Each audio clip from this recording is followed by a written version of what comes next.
Hello everyone and welcome back to the channel. Today we're going to be checking out a all-in-one 5 kilowatt diesel heater from BreAro. So let's go ahead and open it up and see what's inside.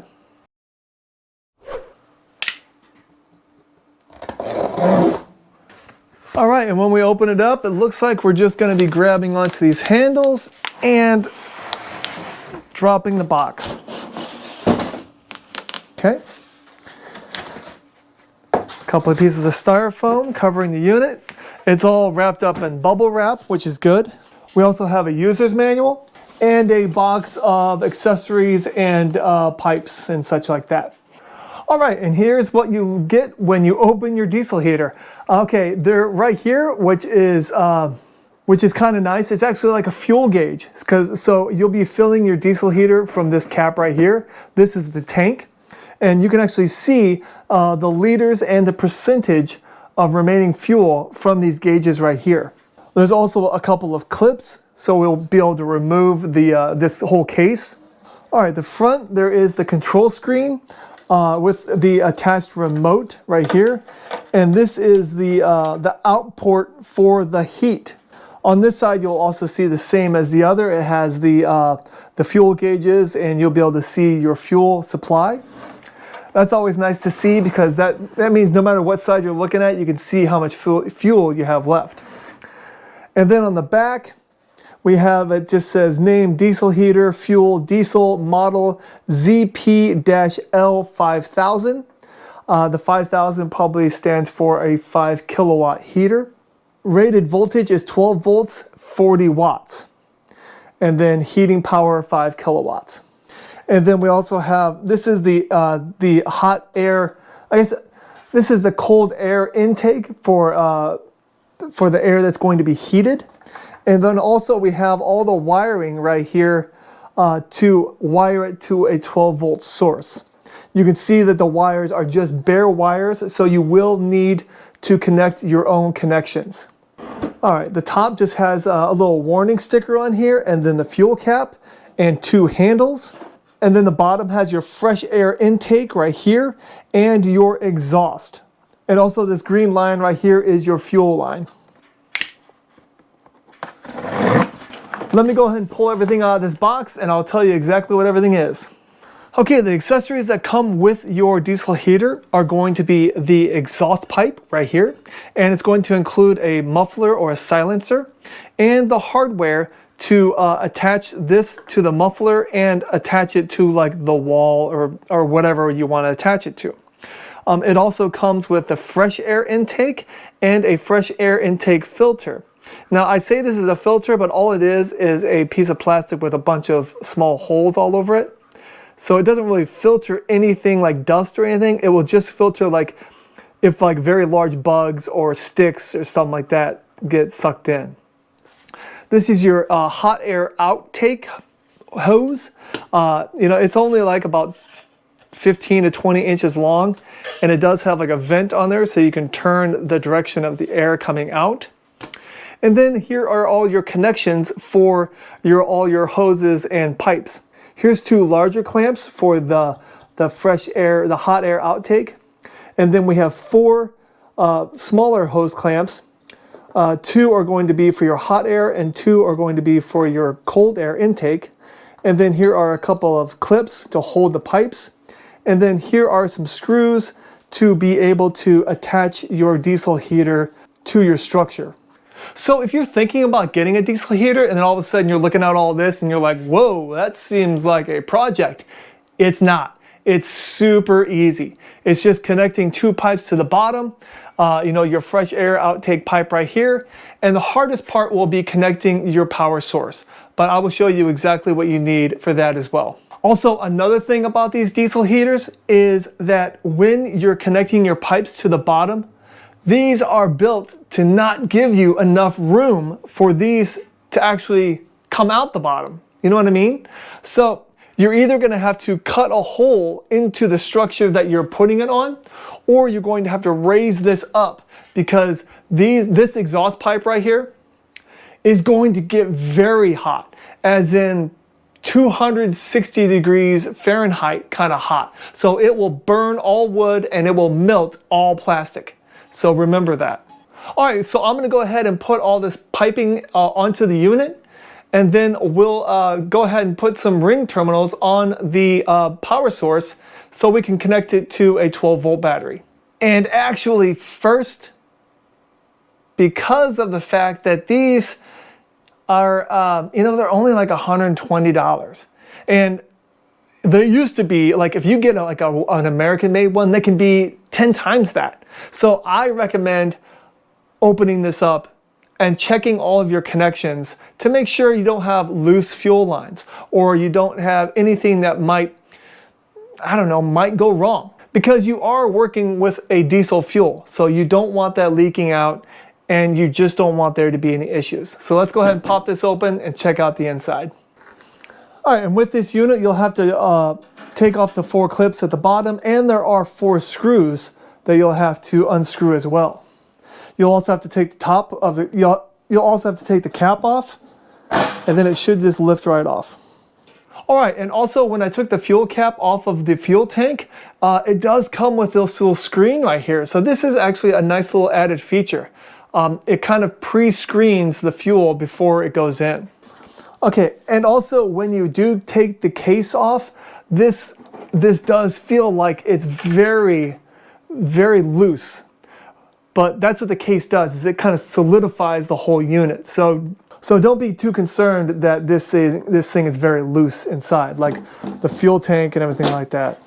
Now, these things really don't tend to vibrate very much, but I don't like the fact that this wiring that goes from the control panel to to the actual burner inside, it's going through this metal hole right here, and it's actually kind of sharp. So over time, that might rub and cut that line, but I think that would take a long, long time. So here is your fuel pump, which looks like it's surrounded by a piece of rubber, so it won't be clacking up against the frame at all. You want to pull on your fuel lines to make sure they're not just going to pop right off anywhere. And everything seems nice and tight, which is good. The wiring right here is actually also fused, which is good. And there is a 20 amp inline fuse in there as well. So that is good. That protects the wiring. And again, all the connections that go from the after the fuse look to be all nice and solid. So I don't see any kinks in the fuel line. I don't see anything that would cause any issues at all. Everything looks to be in order, so I'm going to go ahead and put it back together. All right, and when it comes to attaching these pipe clamps, I suggest the best thing you should do is don't use a Phillips or a flathead screwdriver to attach these. Use a 7mm socket with like a little, socket screwdriver, because it will give you so much more torque and you'll be able to crank that down so much tighter. All right, after you've done your exhaust pipe, make sure and give it a nice pull. This thing should not move. This should be airtight. You do not want exhaust coming out where you're not expecting. And here is what I was talking about before, where the exhaust pipe, they're usually not made to actually fit and this thing sit flush on the ground. So you'll really want to use at least 2x4s, if not like 4x4s, to lift this thing up. So I'm gonna grab a couple of 4x4s and get this thing off the ground. All right, so I went ahead and cut some 4x4s to size. I think it was like 5 3/4 inches. And went ahead and screwed the diesel heater down to them. So now I have over 2.5 inches of clearance from whatever I'm setting this on to this exhaust pipe, which I believe will be plenty. So the last things I need to do is just attach the silencer or the muffler to the exhaust. When attaching this muffler, there is the screw part right here that you can attach to something. And then also right down here, there is a small hole. Now you want to make sure that's always pointing downward, because what that does is it lets all of the condensation from the exhaust drip out of that hole. So you never want to have your exhaust pointing up like this because all the condensation will stay in the pipe. You always want to have it lower than the unit so that way it can be kind of gravity fed and drip out this little hole in this silencer. All right, and I went ahead and put this hose on, but I'm not going to clamp it in because I actually plan on replacing it with a much longer heating hose. And the same with this. I'm not even going to bother putting it on. All right, next we need to make it so we can connect these wires to a battery, because I'm going to have a lithium iron phosphate battery that I'm going to connect it to, and I know that my battery has M8 bolts. So I'm going to make sure and have a ring connector that can fit an M8 bolt. And also these wires, they look to be 14 gauge wires. So I need to find something that can connect to those too. I'll go ahead and have these in my description, but I found M8 connectors that are 14 gauge, and it's these blue connectors right here, and they fit on these wires perfectly. So what you'll want to do is you'll want to snip off this excess that they have already, and then clear out about 1/4 inch and crimp these on, and then heat them up so the shrink wrap will shrink around the wire, and that way it's a nice solid connection. There we go. Go ahead and then twist them up so they're nice and tight.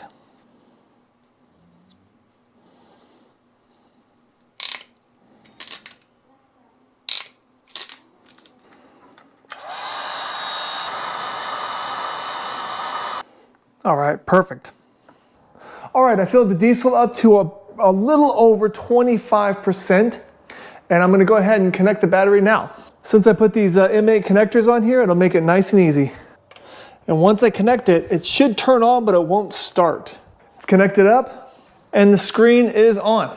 And it really just shows that there's a battery. It doesn't show anything about what the battery percentage is or anything like that. So what I'm gonna do is I'm gonna use the remote. First, I'm gonna put the cap back on. That's probably a good idea. And I'm gonna use the remote. I like how you just kind of push this down and it reveals all the buttons. The buttons are on and off, plus and minus. So pretty self-explanatory. But what I'm gonna do is I'm gonna go ahead and set that timer. I'm gonna turn the timer on as soon as I click it on. I'm not doing anything. I'm just gonna press the start button and I'm gonna see if this thing actually primes up and starts actually heating without having to do anything else. So let's begin. Okay, going to hit start. Timer started. Let's go ahead and hit, I think you have to press it for 2 seconds. And it says H3, and it says 1 minute. So let's see how long it takes until it starts clicking.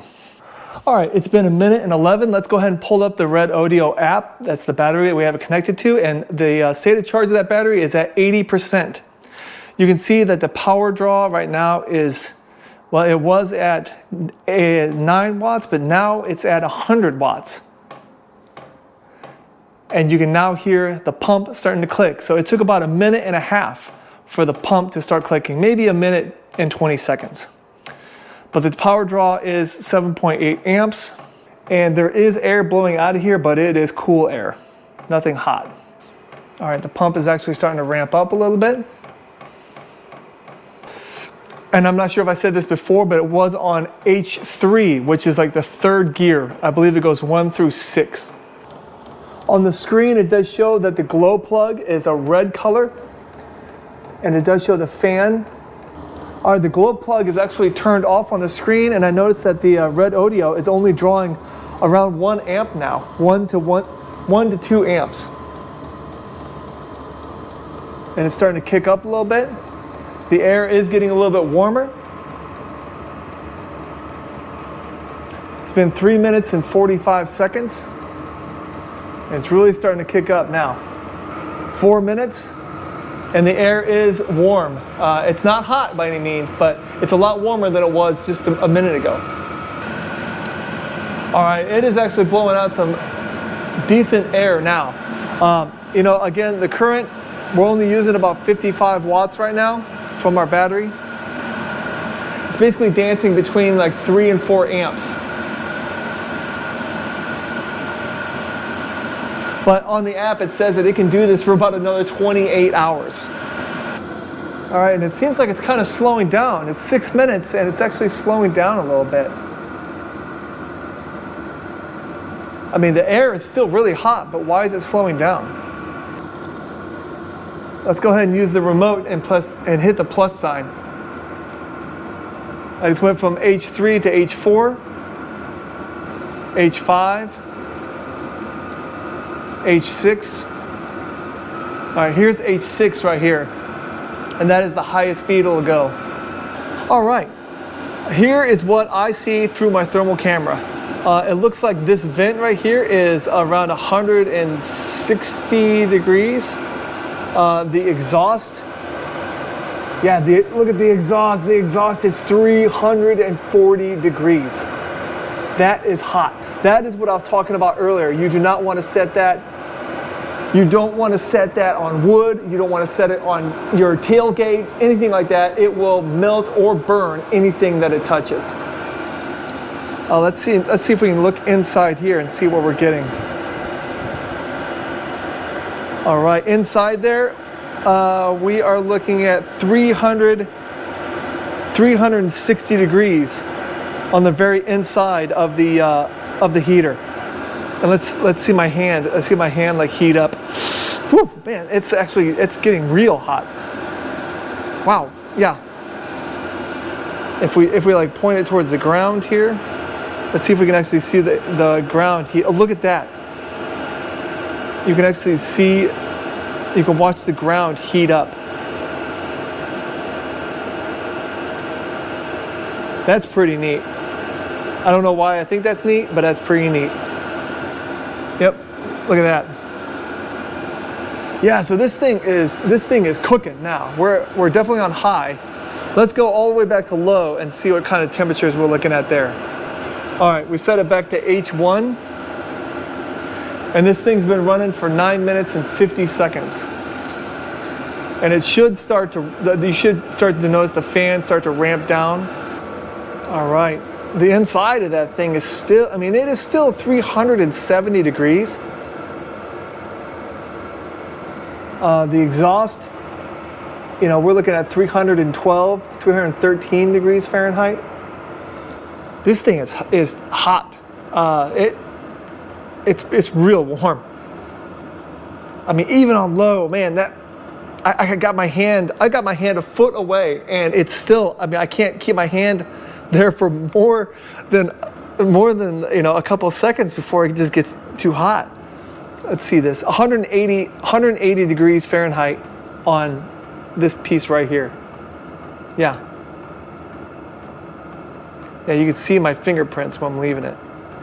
230 right there on the very inside right there. And look at the rest of the unit. I mean, 80 degrees. The shell is 80 degrees. So the only thing that's hot is this vent right here, the air coming out, and the exhaust, which, like I said before, it's actually cooled down quite a bit. It's down to 232 degrees Fahrenheit. You can actually see the hot air coming out of the exhaust, but you can't see it if you just look at it with your eyes. And you know, that silencer is right around 200 degrees also.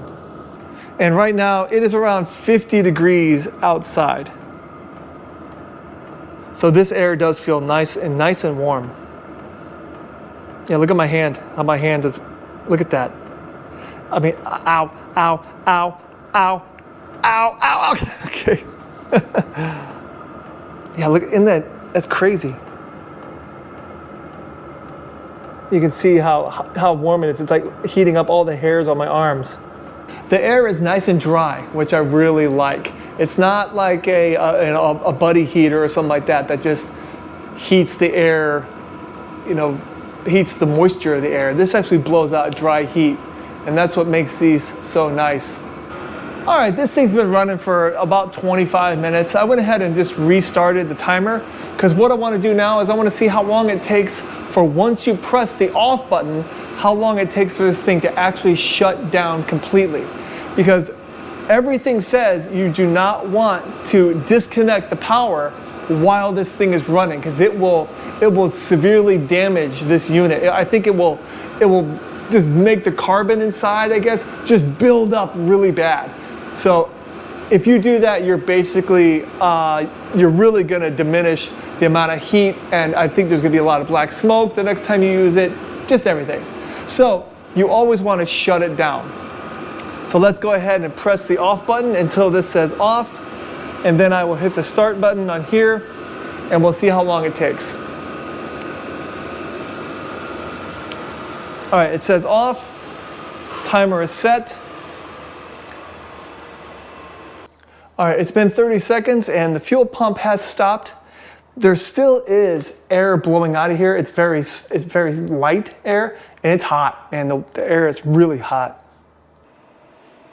Oh, after a minute 30, it's actually starting to kind of kick up. The airflow is kicking up a little bit. All right, it's been 5 minutes and 30 seconds, and the unit is just starting to slow down the fan. The air coming out is body temperature. All right, and after 6 minutes, the unit is now turned off. And so we ran this unit for about a half hour, from the very beginning to the very end when it finally shut down. And the Redodo app shows that our stated charge is still 79%. So it barely touched that battery. And our fuel is just a tiny bit under the 25% mark. So we probably used, I would say, 2 to 3% of the fuel that I put in there. Okay, so if you have any questions about the BreAro 5 kilowatt all-in-one diesel heater, please go ahead and leave them in the comments. I'll have a link to this item in my description, along with all the other items that I use to make this happen. I also have a link to my Amazon store, which you can also find this video on, and there you can also find all the links to all the items that I used. So please go check it out. Thank you so much for watching this video, and have a great day. Bye-bye.